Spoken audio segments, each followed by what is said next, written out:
कुछ देर बाद मौसा जी ने आकर मुझसे बैठक में आने को कहा। मैं जैसे ही जाने लगी, राघव की मम्मी ने कहा, सर ढक कर जाओ।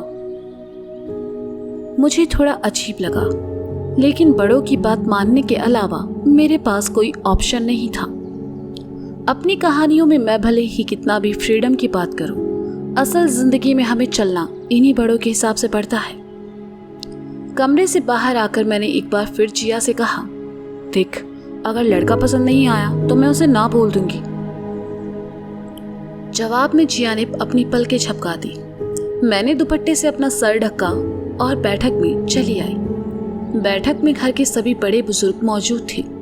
लड़का बिल्कुल मेरे सामने सोफे पर बैठा था और मेरी पलकें झुकी हुई थी। कुछ देर बाद मुझे और राघव को अकेले छोड़कर सभी बैठक से बाहर निकल गए। राघव ने मुझे बैठने का इशारा किया। मैं उसके सामने पड़ी कुर्सी पर आ बैठी।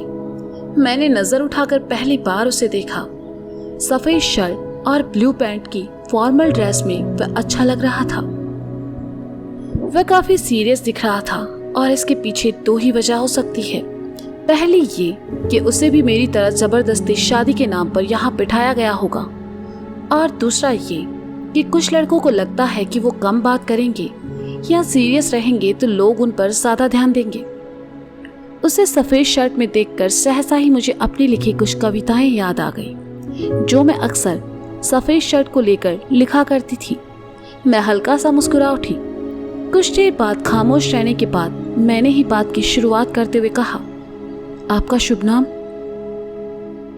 बायोडाटा में देखा होगा ना, उसमें लिखा है, राघव ने कहा।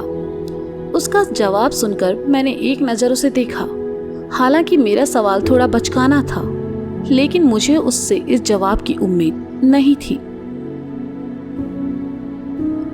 दिल किया इसी जवाब पर मैं अपना फैसला सुना दूं, लेकिन एकदम से दोस्त की कही बात याद आ गई।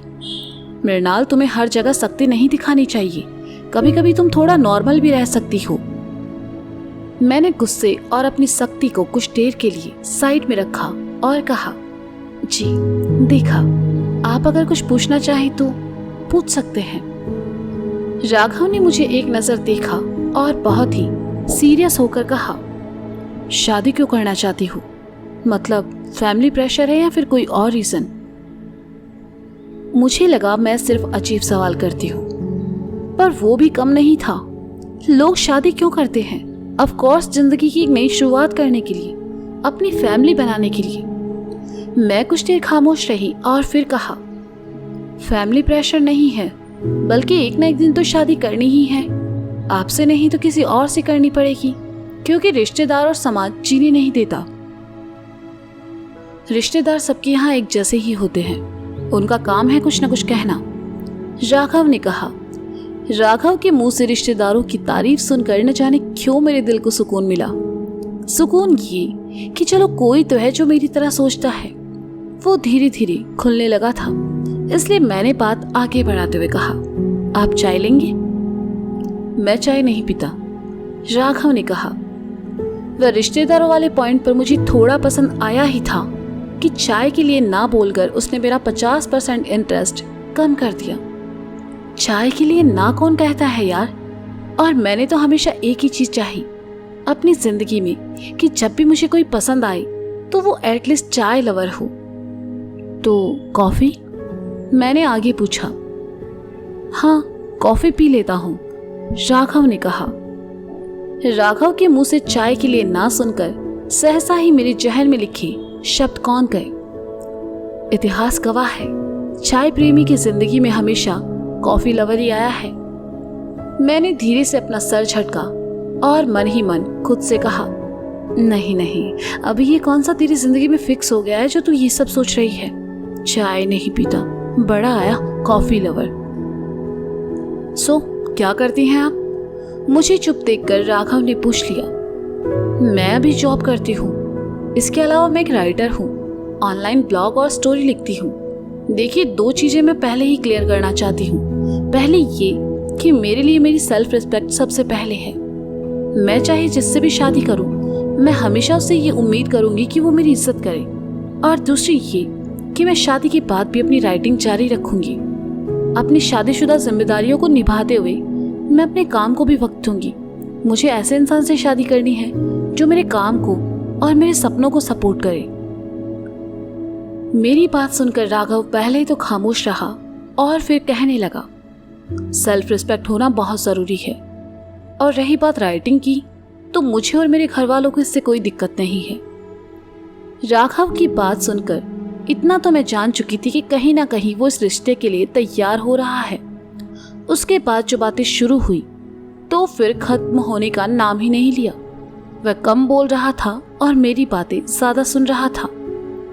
तो आप बुक्स लिखती हैं, कहाँ पढ़ सकते हैं? बातों बातों में राघव ने कहा, मेरे पास कुछ बुक्स रखे हैं, आप चाहें तो उन्हें पढ़ने के लिए ले सकते हैं। मैंने एकदम से कहा, नहीं बुक्स नहीं, क्या है मैं दिन भर बिजी रहता हूँ, आपसे किताबें लेकर उन्हें गाड़ी या ऑफिस में रख दूंगा और पढ़ नहीं पाऊंगा, ऐसे में उनकी इंसल्ट होगी। हाँ, घर आने के बाद कुछ देर ऑनलाइन रहता हूँ तो फोन में देख सकता हूँ, राघव ने कहा। राघव की ये बात न जाने क्यों मुझे जेन्युइन लगी। वैसे मुझ में एक कमी भी है कि जब भी कोई इंसान मेरे सामने मेरी राइटिंग या उससे जुड़ी बातें करता है तो मैं भावुक हो जाती हूँ। उससे एक इमोशनल अटैचमेंट हमेशा रहा है मेरा। ऑनलाइन तो आपको गूगल और यूट्यूब पर मिल जाएगा, आप मेरे नाम से चेक कर लेना। मैंने राघव की तरफ देखकर कहा, आप लिंक भेज देना ना। कहते हुए वह पहली बार मुस्कुराया। उसकी आंखें भूरी और छोटी छोटी थी, जिन्हें मिचमिचाते हुए उसने ये कहा।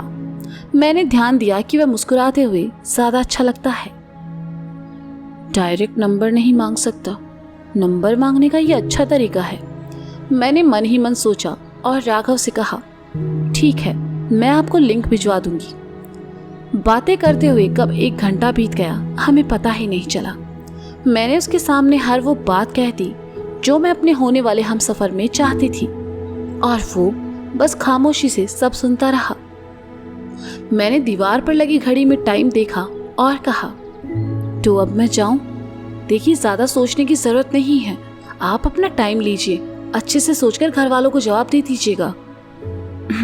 ठीक है, राघव ने कहा तो मैं उठकर बैठक से बाहर चली आई। मेरे कमरे के बाहर बरामदे में राघव की मम्मी, मेरी मम्मी और जिया खड़ी थी। मुझे देखकर मम्मी ने सीधा ही पूछ लिया, हो गई बात, कैसा लगा, पसंद आया? राघव की मम्मी, जो कि मेरी ओर देखे जा रही थी, उन्हें देखकर मैंने मम्मी से धीरे से कहा, मैं बाद में बता दूंगी। चाय नाश्ते के बाद राघव और उसके घर वाले वहां से चले गए।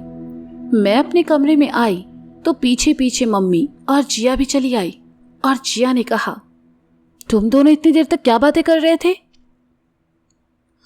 ऐसे ही इधर उधर की बातें, मैंने सर से दुपट्टा उतारते हुए कहा।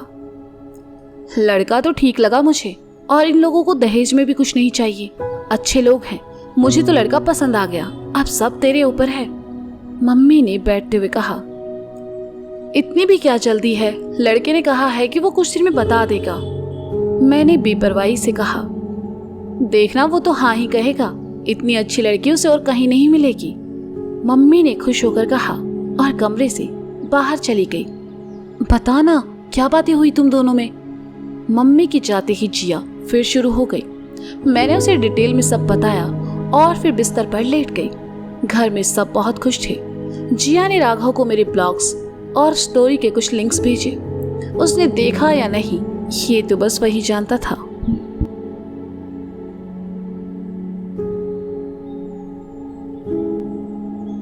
दो दिन गुजर गए।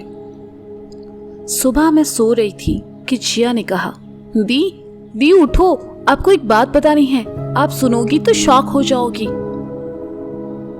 ऐसा कौन सा भूकंप आ गया जो तुम सुबह सुबह मेरी नींद खराब कर रही हो? मैंने आंखें मूंदे तकिए में मुंह छुपाए कहा। ये देखो, जिया ने अपना फोन मेरी तरफ बढ़ाकर कहा। मैंने अधखुली आंखों से फोन की स्क्रीन देखी। राघव का मैसेज था, अपनी सिस्टर से कहो मुझे फोन या मैसेज करे। मेरे होंठों पर मुस्कुराहट फैल गई। इतना तो यकीन था कि उस मुलाकात के बाद वो मुझसे बात जरूर करना चाहेगा।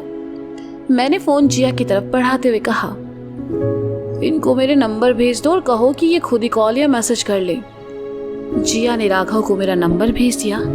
तैयार होकर मैं ऑफिस चली आई। ना राघव का मैसेज आया, ना ही कोई फोन। ऑफिस में काम करते हुए मैं भी इस बारे में भूल गई। काम ज्यादा होने की वजह से आज थोड़ी फ्रस्ट्रेशन होने लगी थी। उस पर ऑफिस के खराब प्रिंटर ने मेरा फ्रस्ट्रेशन और बढ़ा दिया। लगभग 2 बजे के करीब एक अनजान नंबर से फोन आया। मैंने फोन उठाया और कहा, हेलो हेलो। दूसरी तरफ से एक मर्दाना आवाज उभरी। हाँ जी, कौन बोल रहा है? मैंने फोन को कंधे और कान के बीच दबाकर कहा, आपका नंबर मिला था किसी से। लड़के ने पहेलियां बुझाते हुए कहा, ठीक है, लेकिन बोल कौन रहे हो और काम क्या है वो बोलो ना। मैंने उखड़े स्वर में कहा, क्योंकि लड़कों से बात करने में मेरा एक्सपीरियंस काफी खराब था। आवाज से पहचान लो। लड़के ने मुझे और ज्यादा इरिटेट करते हुए कहा, ऐसे मामलों में अक्सर मैं ज्यादा बहस नहीं करती, सीधा 2 गाली और उसके बाद फोन कट। लेकिन यहाँ पहली बार मैंने खुद को संयत रखते हुए कहा, देखिए, आपको बताना है तो बताइए, वरना फोन रख दीजिए। मेरे इतना कहते ही उसने फोन काट दिया। मैंने ज्यादा ध्यान नहीं दिया और फोन साइड में रखकर वापस अपने काम में लग गई। शाम में ऑफिस से घर आई तो जिया ने मेरे पास आकर पूछा, गुजरात वाले का फोन आया? जिया के सवाल से मुझे ऑफिस में आए फोन की याद आ गई। तो क्या वो उसका फोन था? मैंने मन ही मन खुद से कहा, क्या हुआ, क्या सोचने लगी? फोन या मैसेज कुछ आया या नहीं? जिया के सवाल से मेरी तंद्रा टूटी। जरा अपना फोन देना, मैंने जिया से कहा तो उसने अपना फोन मेरी तरफ बढ़ा दिया। मैंने उसके फोन से नंबर चेक किया और फिर अपने फोन का लास्ट कॉल देखा और अपना सर पीट लिया। वो कॉल राघव का ही था। मैंने जिया को सब बताया तो उसने कहा, उसे कॉल करो और कह दो कि तुम्हें नहीं पता था। मैं उसे कॉल नहीं करूंगी, मैंने उलझन भरे स्वर में कहा। तो फिर मैसेज कर दो, जिया ने कहा। पक्का ना?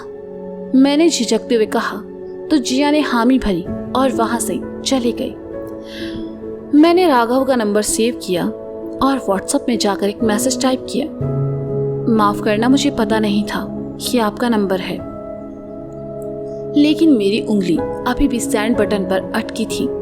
ऐसा नहीं था कि मैंने पहले कभी किसी लड़के को मैसेज नहीं किया था या किसी से बात नहीं की, बल्कि रिप्लाई से लेकर गालियां तक बड़े आराम से दिए हैं।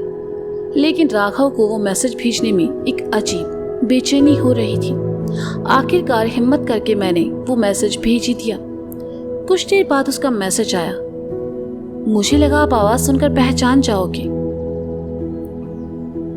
लेकिन हमारी बात ही कितनी हुई है जो मैं आवाज से पहचानती। मैंने मैसेज किया, मैंने तो आपकी आवाज सुनकर पहचान लिया था, पर आप शायद बिजी थी।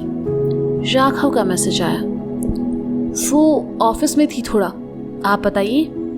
मैंने डायरेक्ट पॉइंट पर आते हुए मैसेज किया, अभी तो कुछ नहीं, कल शाम में आपको फोन करता हूँ।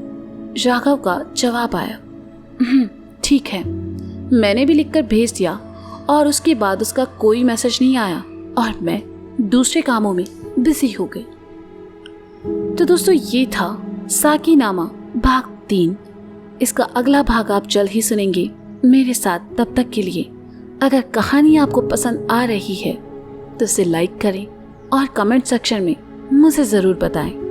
तब तक के लिए बाय बाय।